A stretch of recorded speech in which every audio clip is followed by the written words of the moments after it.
Hello everyone, FPL Raptor here and welcome back to another video on my YouTube channel. In today's video we have my Game Week 10 team selection and my current transfer plans ahead of the deadline. If you are enjoying the content here on this channel, please do remember to like, comment and subscribe. But without further ado, let's jump into today's video.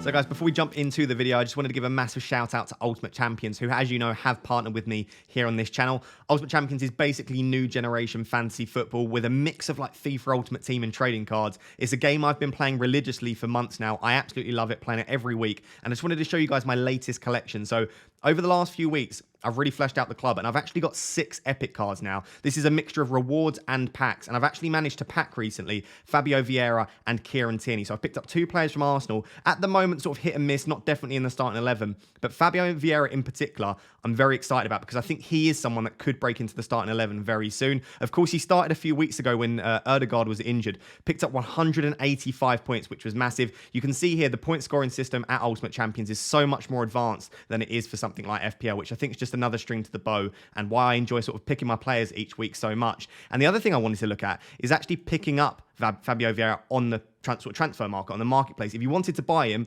or you wanted to sell him, how much does he sell and buy for? So if we search for Vieira on the market, as you can see at the moment on the marketplace, there are currently 5 Vieiras. We've got 4 epics and 1 mythic. The mythic is slightly rarer. That's why it's up at $182. And then the cheapest Vieira that I can see at the moment on the marketplace is for $59.20. So you could technically, if you were in my position and I wanted to sell my Vieira and someone wanted to buy my Vieira, if I put him on the marketplace at around sort of $50 to $55, it would probably be mine that would be bought, and I could make some serious money. And again, I got Vieira for free from a pack from rewards. So it just goes to show you that you can earn some serious money from Ultimate Champions, and that's why I like it. Not only sort of the fantasy element, which is probably the most fun element, but you can actually make some serious money too.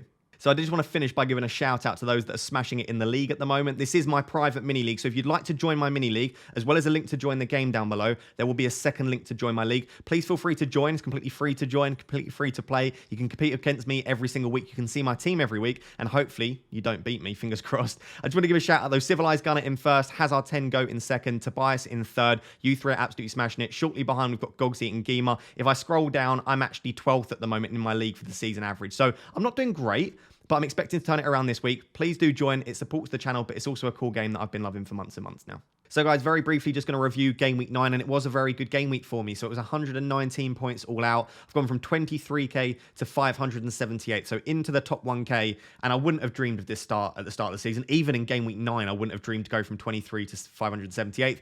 It was a very, very good week. It was definitely a very lucky week, and I'll always acknowledge I'm not a content creator that will sit here and say I'm an absolute genius and I make perfect decisions. You've got to get so lucky in FPL to get a very good rank. There are some managers that will do it season upon season. I have no idea how they do it, because to me, there is a large amount of luck in FPL. And to get such monster hauls from Bowen, Foden and Maddison in a single game week as well is definitely lucky. Like Foden's get 4 goals from Foden 2 game weeks. It was just a bit of it was almost like a placeholder position for Zaha. I could have gone for Saka, could have gone for Foden, went for Foden, obviously picking up a hat-trick against my team, which was quite unfortunate. We're going to ignore that completely. That was really good for my team. Obviously, Bowen's data has been really poor. He's sitting at 0.27 expected goal involvement. So to get a goal and an assist, and a very lucky assist at that for Bowen, yes, he's very lucky. And Maddison, listen, Maddison had a great fixture. His data's decent, and we know what he can do.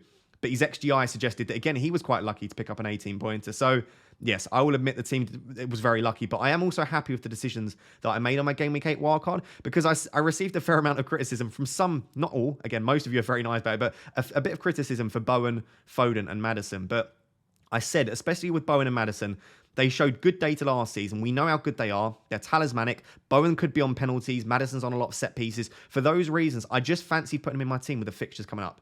I'd never expected them to deliver like they did in Game Week 9, but I am still happy with those decisions. And the reason I backed Foden instead of Saka is, again, I said the fixtures were good with 2 home fixtures coming up in Manchester United and Southampton. And I also said his data was better than Saka's. So whilst I do think I am very lucky that Bowen, Foden and Maddison all smashed it, I am also happy with the decision-making process too. And I think this season I've had a really good balance between making really sound, logical decisions, not panicking, not being too emotional with my choices, but also a little bit of luck. And I think in FPL, if you want to have a rank such as 5, 7, 8, and if you want to go on to do well at the end of the season, you've got to have good decision-making and you've got to have a fair amount of luck. And so far this season, I've been very lucky to have both of those. The rest of the team did okay. Obviously, Pope, James, Cancelo, Martinelli, Mitrovic, not much from them. Kane did get a return. I mean, Martinelli did get a return. Trippier getting 7 points. It really did come down to making sure I captained the right player and also getting Bowen, Foden, and Maddison as well. So that was how the team did. I am absolutely delighted. Thank you to everyone that's been so kind and sort of sharing positivity and saying that I can go on and win it. I definitely don't expect that, but I do really appreciate the kind words. That is Game Week 9 done, though. I'll try not to refer to Game Week 9 anymore. Let's move on to Game Week 10 and look at my current transfer plans. So guys, moving on to Game Week 10, as always, I'm going to go through the team, how it currently looks, and then discuss potential transfer plans as well. So we're setting up in a 3-4-3, as we have been for a while now, since the wildcard. My team value is currently about 102.7. I think it's actually about 102.5 at the time of me recording this on Thursday evening, but 3 or 4 of my players have the option to go up. So I reckon by Friday, my team value is at about 102.7. The major issue that I've got, as when we move on to my transfer plans, we'll discuss, is I have nothing in the bank. So it does pose some tricky decisions for me, because some of the moves I want to make, I could literally 0.1 would be massive for me this week, but I have nothing in the bank. I can't complain too much. And I do have 2 free transfers. So if I don't want to burn a transfer, I'm going to make 1 transfer of some kind.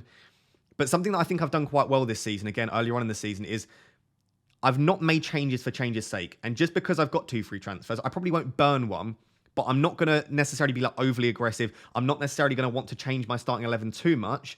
It might literally just be like a bench change that I make. So bearing all that in mind, let's move on to the team. So I've still got double Newcastle defence, Pope against Brentford at home, Trippier obviously against Brentford at home. I'm perfectly happy playing them both this week. One of my potential transfers could be Pope down to like a Gaeta or a Pickford. The reason for that is, again, I've got 2 free transfers. I don't think their fixtures are perfect for Newcastle moving forward, but I think this is a decent enough week. It would just give me a bit of money in the bank and just give me a transfer to make. So there's a small chance I do that, but probably quite unlikely. Again, I am happy holding Pope and Trippier. I suppose the only issue we've got is over the next 3 or 4 weeks, they've got Manchester United and Tottenham, I think both away. So they're not easy fixtures to play, and I'm not necessarily expecting clean sheets there. But again, in isolation, Pope is a great keeper, makes a fair amount of saves, decent chance for a clean sheet. And in isolation, Trippier is a fantastic defender with great attacking threat and a chance for clean sheet and bonus. So for those reasons, I probably won't sell Pope and Trippier, but I do have the option there. I've then got, arguably, in my opinion, the best 2 defenders to own at the moment in defence. We've got James at home against Wolves. This looks like a great fixture. Obviously, they've sacked their manager, Wolves, so I don't know how they'll line up. As far as I know, they won't have their new manager in place for the weekend. So this looks like a decent chance for a clean sheet here. With Chelsea, I don't know if they're going to play a back 4 or a back 5. They played a back 5 very effectively against Milan. I think that's their strongest formation. I think that's the formation Potter plays or manages best.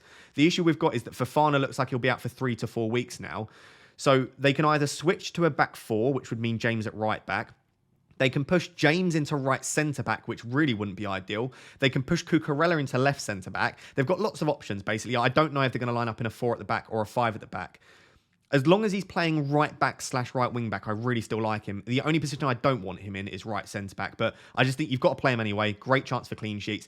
I still think he's worth bringing in if you don't own him, because when he plays at right wing back, I'd say even above Trent, he is the best asset to own in the game at his price. A lot of people are talking about Chilwell.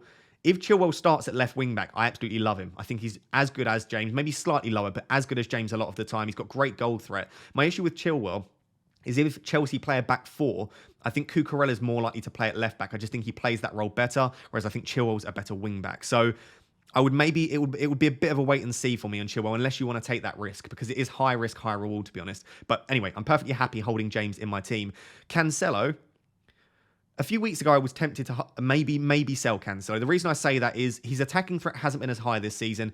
City's defensive data is still strong, but they're not keeping as many clean sheets. And with the slightly trickier fixture, they obviously have Liverpool. I think that's good from an attacking perspective, not great from a defensive one. And the blank in 12. I did discuss the possibility of selling Cancelo.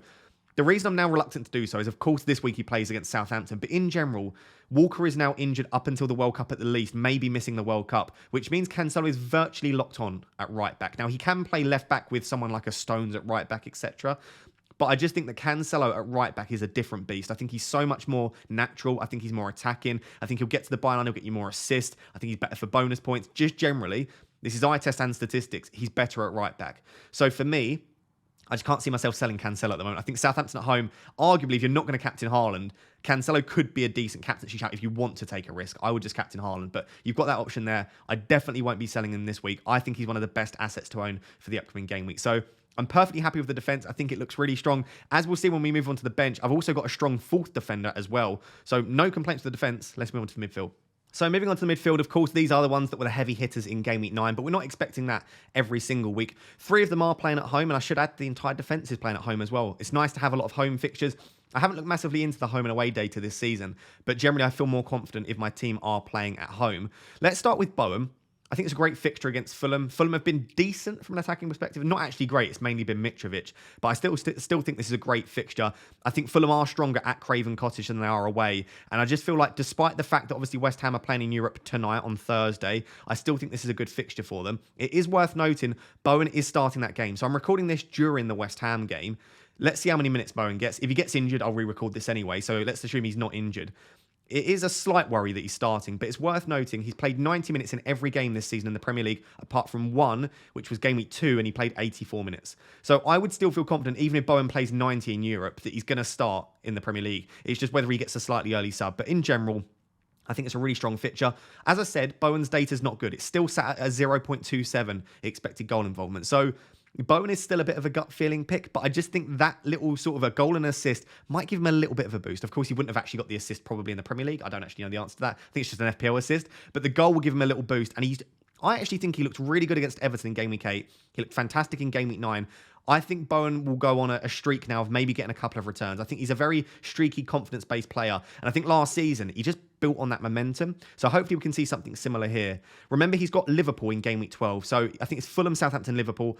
I'm almost definitely going to keep Bowen for the next 2 weeks as a result. And then maybe look to sell him in 12 for either maybe like a Zaha. Could even upgrade him to a Salah if I downgrade one of my other premiums. So I've got options there for Bowen. But realistically, I think I'm going to keep him for the next 2. The fixtures look really strong. Moving on to Foden. Of course, like I said, I was not expecting 4 goals in 2 weeks for Foden, but his data is very good. And the thing that makes Foden so fantastic is now he's pretty much nailed on most games in the Premier League. He started every Premier League game this season. He's had 2 very early subs. There was one in like the 45th minute and one in the 54th minute. But outside of that, he tends to actually play 90 minutes when he starts. He's just been fantastic for City this season, not just from an FPL perspective, because he did start the season quite slowly. He just looks really good.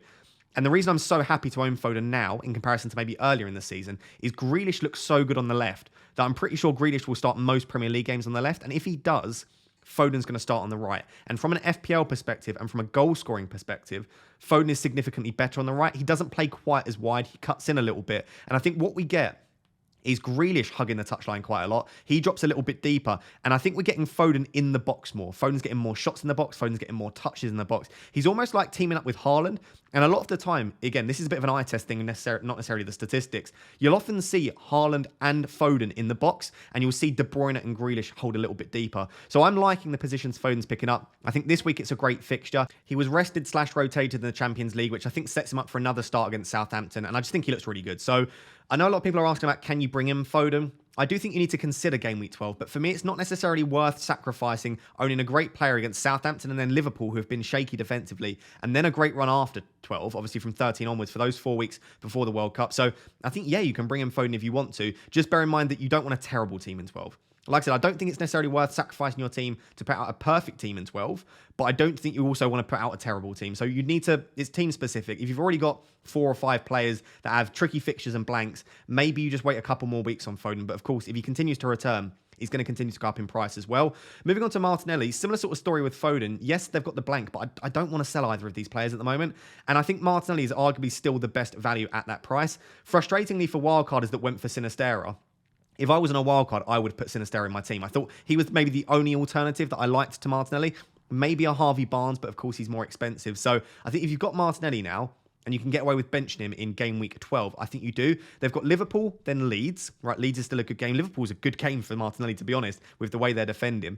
Obviously the blank, but then it's Southampton and Forest. So I think if you can bench him to play Liverpool, Leeds, Southampton, Forest, I think you've just got to keep Martinelli at the moment. And to be honest, there is an argument to bench him. I've got Mark Gahey on the bench, which we'll discuss. I could bench Martinelli. I just don't want to. His underlying data is good. Arsenal are a fantastic attack this season, and Liverpool are not a good defence at the moment. So I think this is still a good fixture for Martinelli.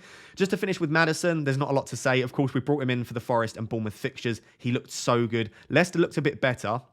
I am wary, though, that was against Forest, who, in my opinion, are the worst defence in the league at the moment. They look a bit all over the place. So Bournemouth is another great fixture. I wouldn't necessarily draw too many conclusions that Maddison's the best player to own and that Leicester are a fantastic attack. I think that was just a really terrible performance from Forest. It was a great performance from Leicester as well, but we do need to put that into context. So I'm happy owning Maddison, definitely. If you don't own Maddison, I definitely think I would prioritise bringing him in. I suppose the issue you face is also I think Zaha should be a priority as well. So this is a discussion to be had. Let me know down below what you think in the comments. If you don't own Maddison and you don't own Zaha, who would you prioritise bringing in? Because it's going to be a question I'll get on the deadline stream a lot. It's a question I've already received a lot before. I think for me, I would still lean towards Zaha. Now, the data is very similar for the two of them. Fixtures-wise, obviously, I really like the fixture this week for Maddison, but up to the World Cup, I really like Zaha. And of course, the thing that I love about Zaha is the penalties. Now, his conversion rate's pretty poor. I think he's missed 3 of the last 6. So that is a worry, but having penalties is nice. I just think he's very talismanic. I like the fixtures for Crystal Palace. I guess the only nuance here is how long do you plan on owning this player? So if you only need a player for the next 2 or 3 weeks, Maddison's the guy to go for me. If you want to bring in this player and keep them up until the World Cup, I just think looking at the fixtures longer term, maybe after game week 13, sort of 14, 15, 16, I really like the fixtures for Palace. So for me, I would just about lean towards prioritising Zaha, but of course try and get both of them in, because I would argue that they are the best 2 assets to own over the next few weeks, especially when you take into account the blank in game week 12. So moving on to the 3 forwards, it's fairly standard, fairly straightforward. We've got Haaland, he's going to have the armband. I'm not going to discuss captaincy. That's done. Going to keep Haaland, going to captain Haaland. I don't need to discuss that. Moving on to Kane. I think Kane's a fine option this week. I think I could see this going 2 ways. I could see this being similar to the Liverpool game where it's like a 3-3. I could equally see this being like a 0-0. I have no idea how to predict this game. The only reason Kane's got the vice ahead of Foden and Cancelo is I just don't like vice captaining someone in the same game in case that game's cancelled. So realistically, I think Foden and Cancelo are both better captaincy options than Kane this week. But I've just put the vice on Kane because he's fairly reliable for points. You could even put the vice on like Maddison or Bowen if you wanted to. But realistically, we expect Haaland to get some minutes. And then the final one is Mitrovic. Now, at the time of recording, unfortunately, I had to record this on Thursday evening.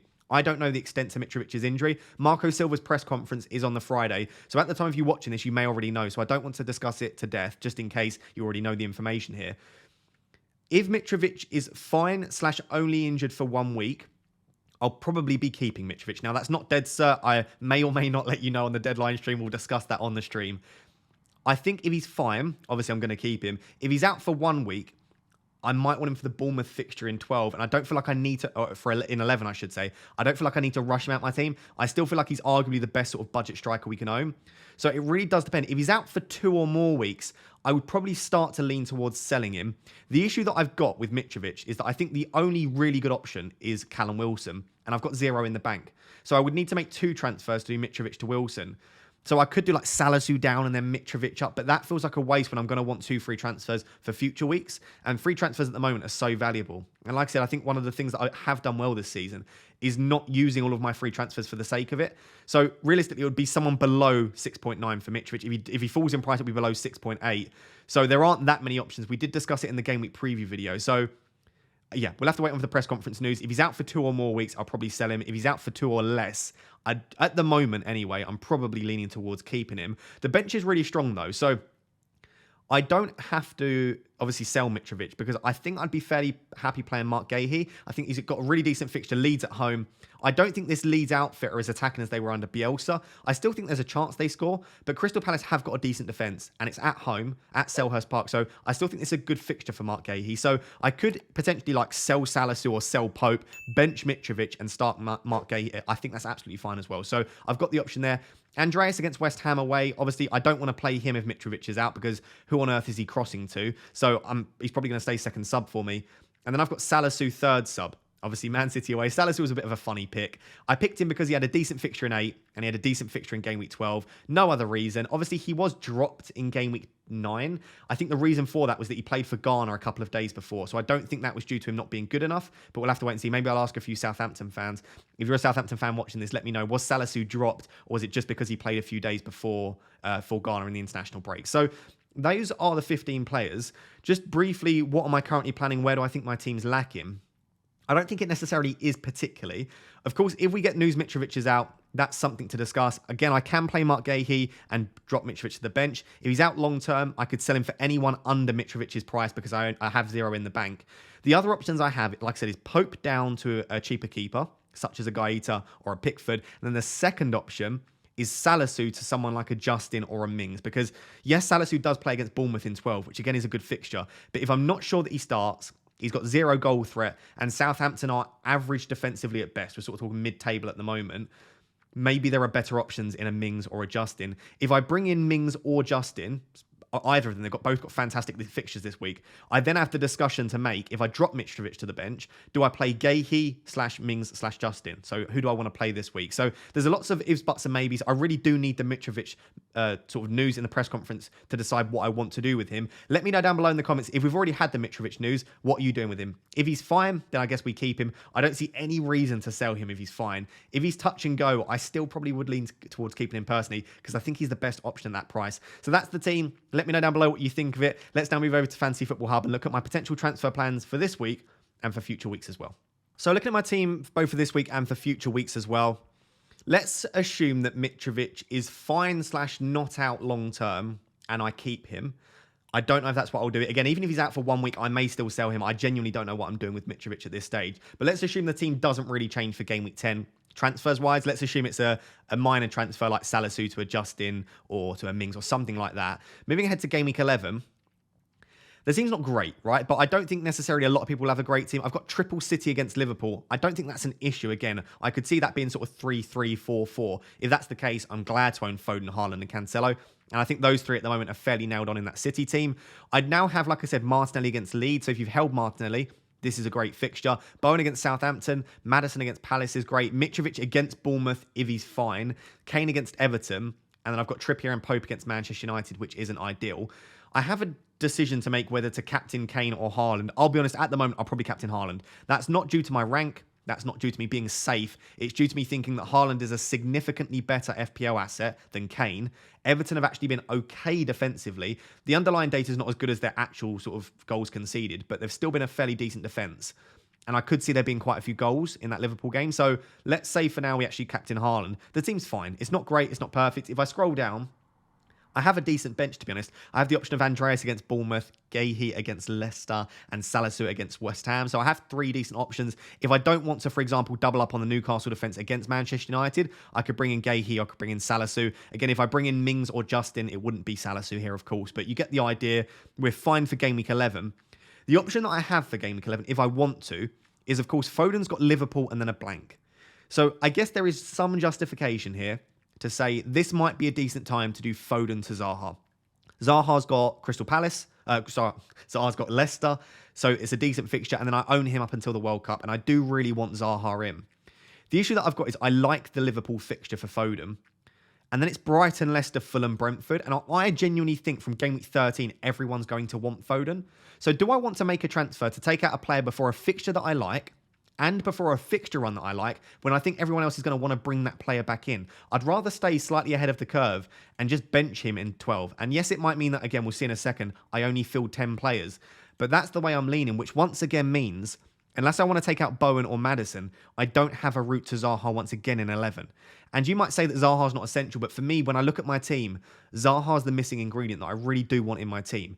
Now, I have the option at this stage, if I want to make a couple of transfers and to try and switch Mitrovic to a cheaper striker and then get Andreas up to Zaha. But if I do that, I then have a non-playing player in game week 12 in the Mitrovic slot. So it becomes a little bit messy. Realistically, I think I'm just going to have to go another week without Zaha.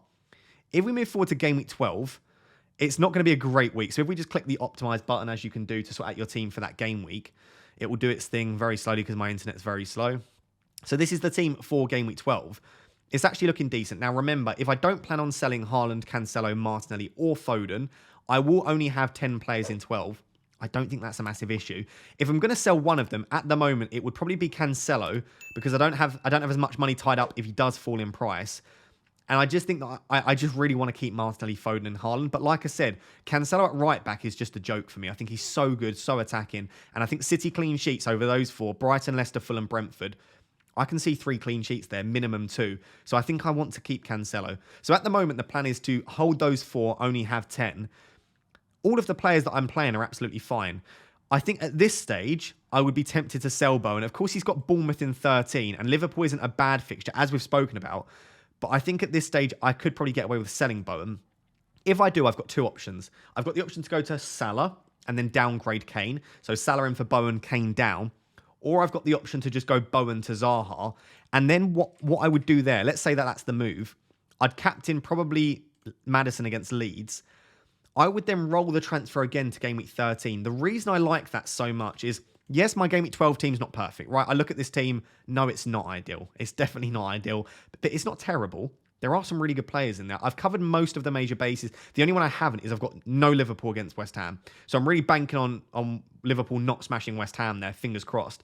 If I move forward to game week 13, let's say I have 2 free transfers, 0.8 million in the bank.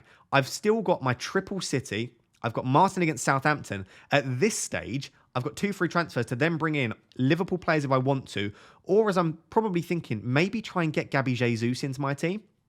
And I could even do like a set of transfers. I know Kane's got Newcastle and Bournemouth, so this might not necessarily be ideal. But I could bring in Jesus, who I think will do close to what Kane can do at a much cheaper price. And again, I'm not going to captain anyone other than Haaland, right? Haaland's going to get my armband every week. And then I can take out, if I want to, I can take out Mitrovic, and I can actually bring in someone like a Darwin.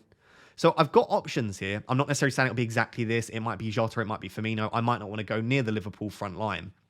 But I've got lots of options if I can roll a transfer through 12. So again, this is a lot of ifs, buts, and maybes. We don't know what will happen in FPL. We don't know what happened with Mitrovic this week when I'm recording this. So it's just to give you a bit of an idea about the way that I see my team heading. And just to show you, I think the team's really well set up, not only for Game Week 10, but for future weeks as well. So let me know down below what all of your dilemmas are. Let me know what you think of my team and my current transfer plans. Always interested to hear your thoughts down below.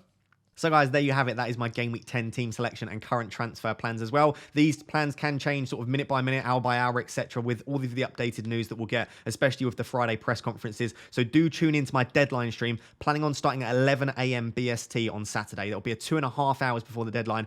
Answer all of your questions and try and help you with the best possible advice. If you have enjoyed today's video, can I just ask you to do, let's say 3 things. 3 things. Number 1, can you like? It's completely free. Number 2, drop a comment to feed the algorithm gods. I do appreciate it. It just helps to spread the video out to other people. And number 3, please do subscribe. I'm going to set, again, an optimistic target of trying to hit 40,000 subscribers by the Game Week 10 deadline. So I would massively appreciate it. All 3 things are free, but they really do support me. Until next time, guys, which is the deadline stream tomorrow, make sure you tune in at 11 a.m. Thank you very much for watching. Cheers. Bye-bye.